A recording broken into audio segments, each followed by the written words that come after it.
চারিদিক নিস্তব্ধ, পাখি ডাকছে। এখন বাজে ভোর 5:30। ভোর 5টার সময় ওঠার যে চ্যালেঞ্জ নিয়েছি, আজকে হচ্ছে তার ডে 1। আর থ্যাংক ইউ আপনাদের সাপোর্টের জন্যে। তো আপাতত একটু প্রাণায়াম করব, একটু যোগা করব, তারপর মিঠিকে ঘুম থেকে ওঠাবো, কারণ মিঠির স্কুল আছে। আর এই হলো আমার কাক, যে কুকুর বিড়াল যেই ওর জায়গায় এসে বসবে ব্যাস চিৎকার। তো এখন বাজে 7:14। তো মিঠি স্কুলে গেল, আমি এবার একটু চা খাই। আর ভোরবেলায় উঠে আমি কি করছি না করছি কোনো একদিন ব্লগে শেয়ার করব। কিছুদিন এখন কন্টিনিউ করার পর যখন একবারে প্রো হয়ে যাবো, তখন অবশ্যই আপনাদের সাথে শেয়ার করবো। আপাতত চাটা খাই, চাটা খেয়ে তারপর তো সারাদিন কাজকর্ম করতেই থাকি। তো ভোরবেলায় উঠে এত পজিটিভ এনার্জি পাওয়া যায়। লেট নাইটে ঘুমানো, ভোরবেলায় উঠতে না পারা, এই একটা ব্যাড হ্যাবিট তৈরি হয়ে গেছিল। এই ব্যাড হ্যাবিটটাকে এখন কাট অফ করছি। পনির বাটার মশলা করবো, ওই জন্য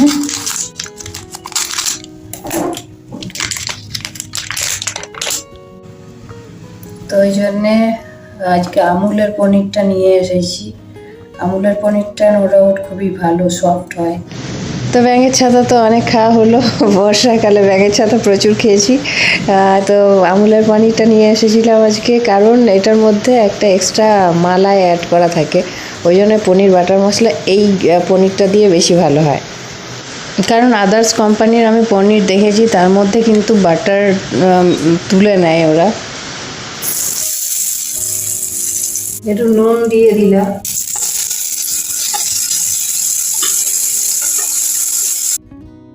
আর এখানে পেঁয়াজ কুচো, লঙ্কা কুচো, রসুন,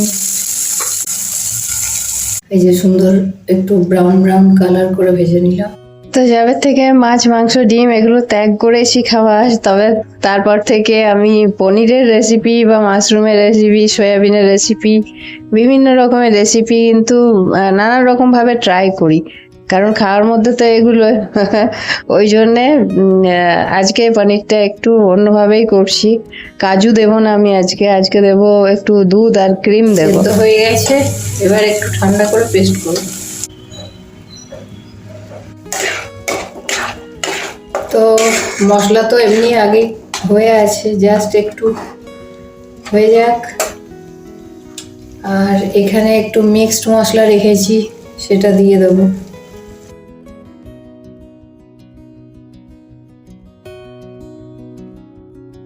তো এবার মিক্সির বাটি ধোয়া জলটা দিয়ে দিলাম। তো পনির বাটার মশলা রেডি, একটু ক্রিম দিয়েছি, মশলা হয়ে গেছে। এবার পনিরটা দিয়ে দিচ্ছি। নুন মিষ্টি সব পরিমাণ মতো দেওয়া আছে, যদিও এতে হলুদ দিইনি, পনির বাটার মশলা একটু দিয়েছি সাথে। সব হয়ে আছে, এবার 5 মিনিট হোক। মশলা রেডি, একটু ঢাকা দিয়ে রাখা থাক। এবার করবো বেগুন ভাজা।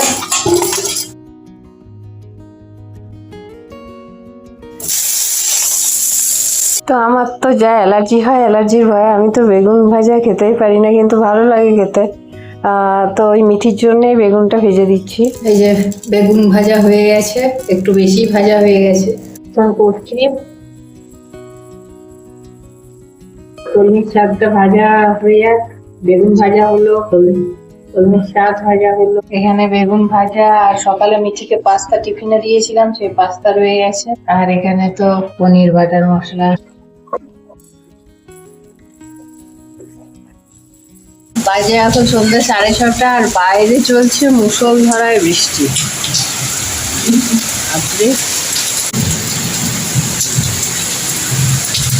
জোর বৃষ্টিটা নেমেছে, যে সকাল থেকে মানে ঝিপি এই ঝিরিঝিরি বৃষ্টি পড়ছিল, তো অত সেইভাবে আসেনি, কিন্তু এখন একদম মুষলধারায় বৃষ্টি।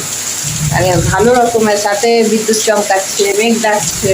আর মিঠি তো গেছে টিউশন। তো যাই হোক, আজকের ব্লগ যদি ভালো লেগে থাকে তাহলে অবশ্যই লাইক, শেয়ার আর সাবস্ক্রাইব করবেন। আমাকে অনেক ভালো থাকবেন, সুস্থ থাকবেন। টাটা।